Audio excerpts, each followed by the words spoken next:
Jalan-jalan ke Mangga Dua, tidak lupa membeli pasta. Selamat datang rekan-rekan semua. Mari kita mulai presentasi dengan bahagia. Assalamualaikum warahmatullahi wabarakatuh. Waalaikumsalam warahmatullahi wabarakatuh. Baik, yang terhormat Buya Iredo Fahreza, MPSI, selaku dosen mata kuliah psikometri, dan teman-teman yang saya banggakan.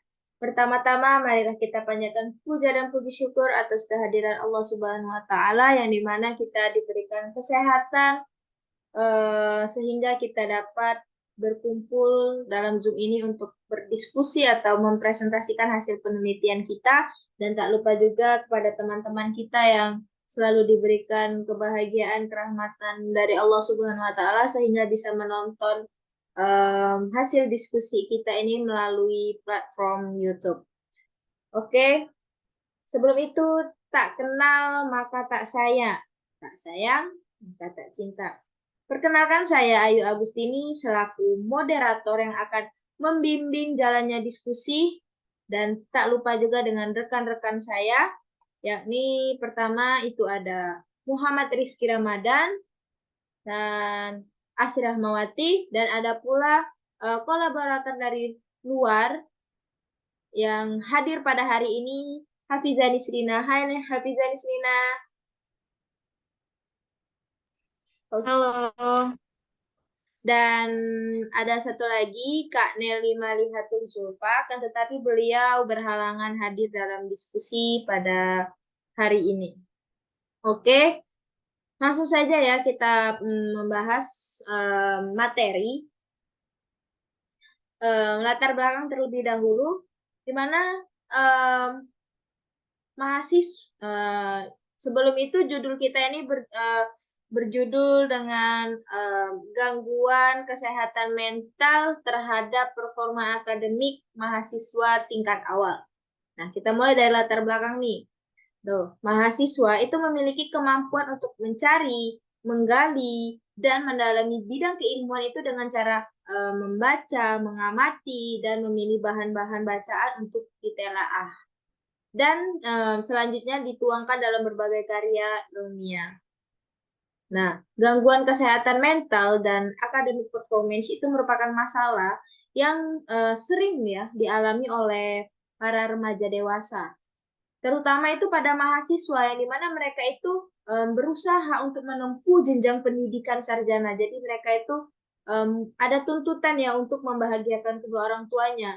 Sehingga banyak mungkin faktor yang mereka itu bisa menjadi stres atau penurunnya akademik performance mereka. Nah, berdasarkan dari beberapa penelitian itu menunjukkan bahwa stres, kecemasan, dan depresi itu dapat mempengaruhi akademik performance mahasiswa karena dia stres tadi ya, adanya gangguan kecemasan dan lain sebagainya itu sangat mempengaruhi akademik performance mahasiswa atau siapapun itu ya. Adapun faktor yang mempengaruhinya yaitu salah satunya sosioekonomik status itu berkolerasi negatif terhadap gangguan mental gejala depresi di Indonesia. Oleh karena itu, penting untuk meningkatkan kesadaran terhadap pentingnya kesehatan mental dan menghilangkan stigma bahwa kesehatan mental itu adalah sebuah hal yang tabu di lingkungan masyarakat. Cukup sekian penjelasan saya. Selanjutnya itu akan dijelaskan oleh Saudara Rizky. Kepada Saudara Rizky, saya persilahkan. Oh, maaf. Selanjutnya itu Saudari Astri. Kepada Saudari Astri, saya persilahkan. Baik, terima kasih moderator. Baiklah, saya akan membacakan metode.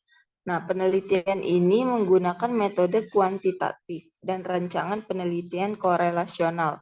Populasi penelitian ini mencakup seluruh mahasiswa semester awal di UIN Raden Fatah Palembang. Sampel itu dipilih secara acak. Nah, gangguan kesehatan mental itu sebagai variabel independen. Kemudian performa akademik itu sebagai variabel dependennya. Nah, data yang dianalisis menggunakan metode kuantitatif dengan menggunakan bantuan dari CASP. Mungkin next.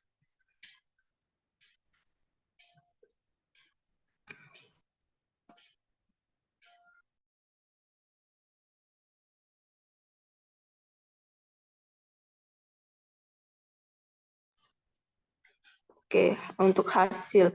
Nah, berdasarkan tabel tersebut, diperoleh nilai korelasi sebesar min 0,403, yang mana artinya terdapat hubungan yang negatif antara variabel X dan variabel Y. Nah, di sini terdapat kecenderungan bahwa semakin tinggi tingkat gangguan kesehatan mental, semakin rendah performa akademiknya, dan sebaliknya. Seperti di diagram tabel berikut. Seperti di diagram tersebut. Oke, baik. Itu saja mungkin yang bisa saya jelaskan. Saya kembalikan kepada moderator. Baik, terima kasih Saudari Astri. Selanjutnya akan dijelaskan oleh Saudara Rizky. Kepada Saudara Rizky, saya Iya.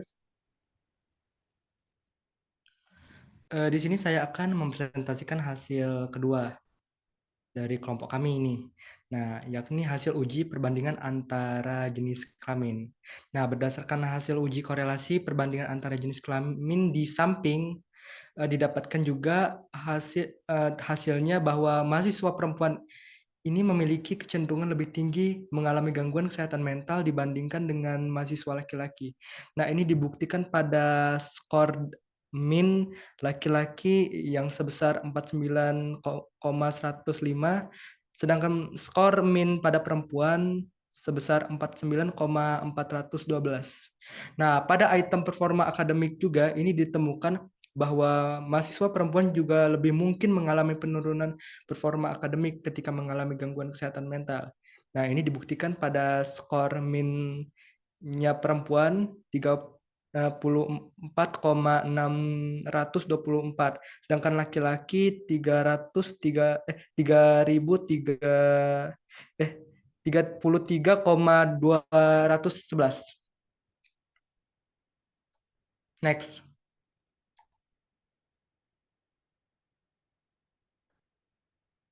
Nah, lalu di sini saya juga mempresentasikan hasil ketiga dari kelompok kami. Nah, yakni hasil uji perbandingan antara usia. Nah, berdasarkan hasil tabel 3 uji korelasi perbandingan ini pada item gangguan kesehatan mental ditemukan bahwa mahasiswa semester awal yang berusia 17 sampai 18 tahun ini nih memiliki tingkat gangguan kesehatan mental lebih tinggi. Nah, ini dibuktikan skor minnya yang mencapai 49,259. Nah, pada item performa akademik juga, mahasiswa semester awal yang berusia 17 sampai 18 tahun ini juga cenderung mengalami penurunan performa akademik yang signifikan ketika menghadapi gangguan kesehatan mental. Nah, sebagaimana tercermin dalam data skor pada min ini, pada min usia 17 sampai 18 tahun ini, yakni 34,782. Nah, dari temuan ini dapat juga disimpulkan bahwa mahasiswa semester awal dalam rentang usia 17 sampai 18 tahun ini lebih rentan terhadap gangguan kesehatan mental dan cenderung mengalami penurunan performa akademik. Sebagai mana dampak tersebut. Oke.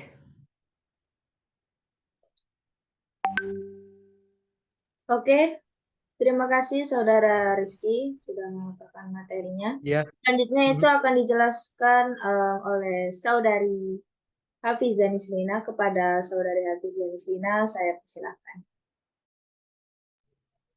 Oke, di sini saya akan menjelaskan beberapa rekomendasi beberapa dari penelitian yang kami dapatkan untuk mengurangi risiko gangguan kesehatan mental dan mencegah penurunan performa akademik. Dapat diimplementasikan juga beberapa langkah. yakni selalu berpikir positif dan berkonsentrasi, lalu mengadopsi kebiasaan hidup sehat, mengatur waktu dengan efektif, dan mencari dukungan ketika diperlukan. Mencari bantuan profesional dari konselor atau layanan kesehatan mental juga dapat memberikan dukungan berharga dalam mengelola stres dan mempertahankan performa akademik. Dengan menggabungkan strategi-strategi ini ke dalam kehidupan sehari-hari, individu dapat bekerja menuju mengurangi stres, meningkatkan kesehatan mental, dan mempertahankan performa akademik. Sekian dari saya, sebagai moderator. Oke, terima kasih Saudari Hafizah sudah berkesempatan untuk berdiskusi bersama kita semua. Baik, dapat disimpulkan bahwa dari hasil penelitian yang kami lakukan ini fokus kepada evaluasi yang berdampak pada gangguan kesehatan mental terhadap performance akademik mahasiswa dengan penekanan khusus pada populasi semester awal yang dibagi berdasarkan jenis kelamin dan usia.